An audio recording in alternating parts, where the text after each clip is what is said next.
बिस्मिल्लाहिर्रहमानिर्रहीम। अस्सलाम वालेकुम नाज़रीन, आप देख रहे हैं ईद मेहमान स्पेशल शो। मैं आपका मेज़बान मोहम्मद अरसलान फ़ारूक। मेरी तरफ से आपको बहुत बहुत ईद मुबारक। सच न्यूज़ की जानिब से आपको बहुत बहुत ईद मुबारक। ये ईद की खुशियाँ हैं, ये खुशियाँ हमने अपनों के साथ मनानी हैं, अपने उन बुज़ुर्गों के साथ मनानी है और बिलखुसूस हमें उनका ख्याल रखना है।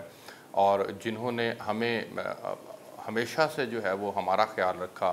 हम छोटे थे, हमारी परवरिश की, हमें हमारी हर ज़रूरत का ख्याल रखा, हर गमी और ख़ुशी के अंदर हमारा जो है वो उन्होंने साथ दिया और हमें इस बात का एहसास दिया कि हमने ज़िंदगी के अंदर आगे बढ़ना है, आगे बढ़कर किस तरह से ज़िंदगी गुजारनी है। ये बड़ा ज़रूरी है हम इस बात को समझें कि हमारी ज़िंदगी के अंदर बेशुमार किस्म के लोग आते हैं, बेशुमार किस्म के लोग चले जाते हैं, लेकिन जो मुकाम और मर्तबा माँ बाप का है, वो मुकाम और मर्तबा अल्लाह रब्बुल इज़्ज़त ने किसी और को नहीं दिया। माँ बाप के साए को, माँ बाप के साए को रहमत करार दिया गया है और माँ बाप की दुआएं जो हैं वो हमेशा कबूल होती हैं। हर किसी की हर दुआएं कबूल होती हैं, लेकिन माँ बाप की दुआएं तो बहुत ज़्यादा कबूल होती हैं। मैं आज एक ऐसी जगह पर मौजूद हूँ, अपना ये ईद का स्पेशल दिन अपने इन बुज़ुर्गों के साथ गुजारने के लिए यहाँ पर तशरीफ़ लाया हूँ। ये ओल्ड एज होम है और ये पाकिस्तान के अंदर भी अब बनना शुरू हो गए। यहाँ पर भी जो है ये इनकी आबादी अब बढ़ती चली जा रही है और ये ओल्ड एज होम हमें इस बात का एहसास दिलाते हैं कि हमारे माशरे के अंदर कहीं ना कहीं कुछ कमी रह गई है। क्या हम अपनी उन ख़ानदानी रवायात से दूर हो गए? क्या हम अपनी दीनी तालीमात से दूर हो गए? हुआ क्या हमारे साथ? आखिर कौन सी ऐसा मामला था जिसके अंदर आकर के हमने अपने इन बुज़ुर्गों को जो है वो उनके लिए ओल्ड एज होम बना के उनको मुकम्मल तौर पे तमाम सहूलतें देकर और उन्हें जो है उनके लिए एक्टिविटी तो जनरेट कर दी, लेकिन जो फैमिली सिस्टम था वो फैमिली सिस्टम कहीं खो सा गया है। मेरे आज ओल्ड एज होम के अंदर हमने जो है अपने दो बुज़ुर्गों के को यहाँ पर दावत दी है। और भी बुज़ुर्ग हैं, लेकिन अभी इन दो बुज़ुर्गों से बात करेंगे। मैं बहुत मशहूर हूँ बुज़ुर्ग, आपने जो है मुझे वक्त दिया। बुजुर्गों, कैसे हैं आप? खैरियत से हैं? ठीक ठाक हैं? हाँ जी, अल्हम्दुलिल्लाह। आपको बहुत बहुत ईद मुबारक। आपको भी खैर मुबारक, आपको भी मुबारक। कितनी, सबको बहुत शुक्रिया। कितनी ईदें हो गई यहाँ पर? मुझे तकरीबन 8.5 साल हो गए हैं यहाँ। 8.5 साल हो गए। हाँ जी। ईद जो है वो यहीं गुजरती है सारी? हाँ जी, तकरीबन इधर ही गुजरती हैं, क्यों घर बाहर है ही कोई नहीं। अच्छा, क्या हुआ था बुजुर्गों, कैसे यहाँ पर तक पहुँचे? बस वो मियाँ बीवी थे हम, बीवी फौत हो गई, मैं अकेला रह गया, औलाद दी नहीं थी अल्लाह पाक ने। अच्छा। तो मजबूरी थी फिर हमारी। हाँ। बीमार था, मुझे हार्ट अटैक हो गया था बीवी के होते हुए। अच्छा। तो मुझसे पहले वो चली गई अल्लाह के पास। हाँ। तो फिर अब बहन भाई कोई नहीं था आपका? बहन भाई कौन पूछता है, भाई तो तकरीबन ही दो भाई पहले ही मर गए थे बड़े मुझसे। अच्छा। फिर मेरे से छोटा भी मर गया।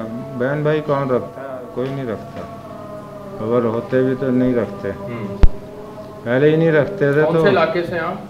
मैं सिंध का सखर का इलाका। सखर से आए हैं यहाँ? जी जी।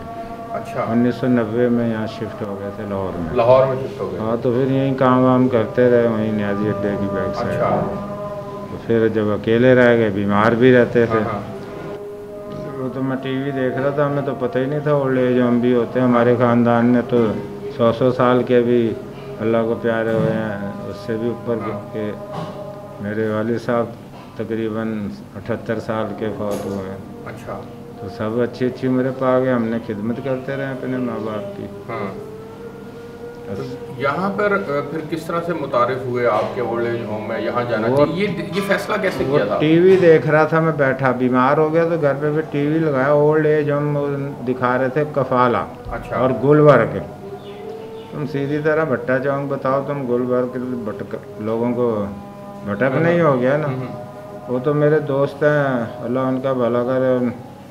उनके बच्चे आएंगे, एक तो उधर इस्लामाबाद लगे हुए हैं सुप्रीम कोर्ट के अंदर, और एक इधर ही LDA में पहले इंस्पेक्टर थे और तरक्की कर गए। छोटा बेटे की ड्यूटी लगाई कि इनको कोई अदारा बता रहे हैं, वो ढूंढ के दो। वो हम गुलबर्ग फिरते ही रहते थे, किसी को हो तो पता हो ना। वो एक्सचेंज से नंबर मांगे, वो नहीं देते थे। वो तो फिर मेरे दोस्त के भाई हैं छोटे, उनका स्कूल था बाहर, उन्होंने दुकान भी रखी हुई थी, स्टेशनरी वगैरह। वो उनके पास मैं बैठ जाता था, जाके अकेला जो रह गया था। कहने लगे अंकल क्या हुआ, आपको आधारा नहीं मिला? मैं क्या ना आधारा मिला ना नंबर मिल रहा। उसने फ़ोन निकाला, ठक ठक फ़ोन करा। उन्होंने क्या, ये ओल्ड एज होम कफाला गुलबर्ग में कोई है तो उसका एक्सचेंज वाले नंबर नहीं दे रहे हैं। अच्छा। अभी वो 2 मिनट भी नहीं गुजरे थे, वो नंबर आ गया। फिर इन्होंने फ़ोन करा उधर, उन्होंने कहा जी हमारे पास तो कोई जगह नहीं है। अच्छा। तो लिहाजा उमर चौक में एक दायरा आफियत है, हाँ। वहाँ चले जाए, वहाँ पर जगह खाली है। खैर वो भी बड़ी मुश्किल से ढूंढते ढूंढते मिल ही गया। यहाँ के लोगों को ही नहीं पता होता कि यहाँ पे भी अदारा है। फिर यहाँ आए तो फिर वो हमारे शफीक साहब हैं हाउस कीपर, तो उनसे मिले। उन्होंने फिर कहा जी ये दरख्वास्त ऐसे लाएँ, इतने फ़ोटो लाएँ, कागजात जो दवाइयाँ खाते हैं मेडिसिन लेते हैं उसके वो लगाएँ। फिर रहमत अस्पताल से जो मेडिकल ऑफिसर है उससे वो बनवा के लाएँ। मैं ज़रा बुजुर्गों से भी बात करता हूँ। अस्सलाम वालेकुम जी, कैसे हैं आप? खैरियत से हैं? ईद मुबारक आपको। कैसी गुजरी हैं आपकी ईदें? बस ईदें सही गुजरी। कितनी ईदें हो गई यहाँ गुजारते हुए? ये इधर मेरी चौथी ईद है। अच्छा। मेरे को 1.5 साल हो गया। अच्छा। यकम 2019 में आया था 9 तारीख को। अच्छा। मतलब 1.5 साल हो गया मतलब। अच्छा, तो यहाँ आने की क्या वजूहात बनी बिल्कुल? इसलिए कि मेरे वाला साहब कोई नहीं, वालदा कोई नहीं, भाई मेरा कोई नहीं। अच्छा। बड़ी बहन है वो बेवा, वो बेटी के पास रहती है। हाँ हाँ। नौकरी में करता था कराची एयरपोर्ट पे, डेली बेस पे। अच्छा। तो ज़्यादा उम्र की वजह से उन्होंने मेरे को निकाल दिया। हाँ। मिसेस मेरी कराची है, उसका दिमागी तवाज़ो ख़राब है। अच्छा। बच्चे मेरे कोई नहीं। जब उन्होंने मेरे को निकाला तो फिर मैं लाहौर आया, बड़ी बहन से बात की थी, ऐसे से उन्होंने निकाल दिया है। तो कह रहे भाई मैं तो खुद बेटी के पास रहती हूँ, मैं आपको कैसे रखूँ? खावन तो मेरा है कोई नहीं, मैं तो खुद बेवा हूँ। फिर कुछ अर्सा, कोई 7-8 महीने अपने मामू के पास रहा, इधर लियाकत चौक में। अच्छा। और फिर आस्ता आस्ता वो कहने लगा भाई मैं तो अपने ससुराल में जा रहा हूँ पिशावर, आपकी मेहरबानी, आप बंदोबस्त कर लें कोई ना कोई। मैंने बोला सही है। फिर मेरा एक दोस्त है, आवाज़ अखबार में एडिटर है। अच्छा। इधर है टाउनशिप में रहता है, बरकत चौक में, बचपन का दोस्त है मेरा। मैंने उससे बात की, मैं कहा भाई ये मसला है, बता मैं क्या करूं? कह रहा परेशान हो गया। मैं कहा भाई मेरे पास तो अभी 2 ही काम है। बहन को बोला है, उसने जवाब दे दिया, तो मैं क्या और किसी रिश्तेदार को बोलूँगा, वो बोलेंगे भाई आपकी तो अपनी बहन नहीं रख ली तो हम क्यों रखें? मैं कहा भाई मेरे पास तो अभी 2 ही तरीके हैं, मेरे को नौकरी भी कोई नहीं मिल रही, जहाँ तो मैं क्या कोई दारा मिल जाए या फिर मैं क्या खुदकशी करूँगा, यही 2 काम है मेरे पास। मैं कहा रहने की जगह नहीं है, खाने को पैसा नहीं है, रिश्तेदार कोई रख नहीं रहा, तो मैं कहा 2 ही तरीके हैं मेरे पास। मैं बोला भाई हौसला नहीं यार, हमारा एक दोस्त है इधर उमर चौक में दारा है, उधर हम कोशिश करते हैं, इंशाल्लाह हो जाएगा, टाइम लगेगा हो जाएगा। और महीना 1.5 महीना ये ऊपर कमरे बन रहे थे उस वक्त। फिर 1.5 महीने के बाद इधर मेरा काम हो गया, तो 1.5 महीने से मैं आ गया था फिर इधर। अच्छा माशाल्लाह। तो यहाँ आकर ज़िंदगी को बहुत कोई नया हौसला मिला? हाँ बहुत हौसला मिला। अच्छा। बहुत खुश हैं इधर। तो क्या पहले कारोबार क्या करते थे? पहले तो मैं पहले कराची जाने से पहले मैं सब्जी बेचता था। अच्छा। कपड़े की मिल में काम करता था, ये साटन क्रेम बॉस की बनती है।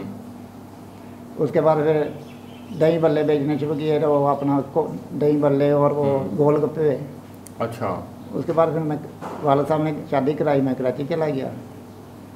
उधर एयरपोर्ट पे नौकरी करते हैं, 30 साल मैंने एयरपोर्ट पे नौकरी की है, डेली वेज पे। तो वो फिर पेंशन मिलती है? नहीं, डेली वेज वाले को कुछ नहीं देते। अच्छा।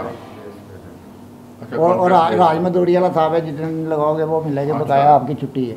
अच्छा। मतलब छुट्टियों के पैसे देते थे, हाँ। मतलब ऊपर से कुछ नहीं देते थे। ठीक। छुट्टियों के पैसे, ये दिन दिहाड़ आ गया छुट्टी है तो आप ड्यूटी करोगे तो ओवर टाइम मिल जाएगा, नहीं तो छुट्टी करो। और वजन ज़्यादा की, और फिर मेरा एक्सीडेंट हो गया, टांग मेरी टूट गई, फिर मैं वज़न उठा नहीं सकता था, फिर उन्होंने मेरे को निकाल दिया। उसके बाद फिर मैं लाहौर आ गया। अच्छा। फिर 7-8 महीने मामू के पास रहा। उसके बाद फिर मैं इधर आ गया। अच्छा चले, मुझे एक ब्रेक पे जाना है जी। नाज़रीन, मेरे साथ आज ये ईद के इस खुसूसी मौके के ऊपर, ईद उल अज़हा का मौका है, खुशियों का बड़ा मौका है, और हम इन खुशियों भरे मौके के अंदर अपने इन बुज़ुर्गों के साथ जो है वो यहाँ पर मौजूद हैं। उनकी कहानी, उनकी दास्तान आपके सामने रख रहे हैं। कुछ और भी बुज़ुर्ग हैं, लेकिन चूँकि कोरोना SOPs का ख्याल रखना हमारे लिए बहुत ज़रूरी है, इसलिए हमने कोशिश की है कि हम कम से कम जो है वो अफराद के साथ, आपके साथ गुफ्तगू कर सकें। एक ब्रेक लेते हैं जी, ब्रेक से वापस आते हैं तो फिर यहीं से कंटिन्यू करेंगे। मेरे साथ रहिएगा।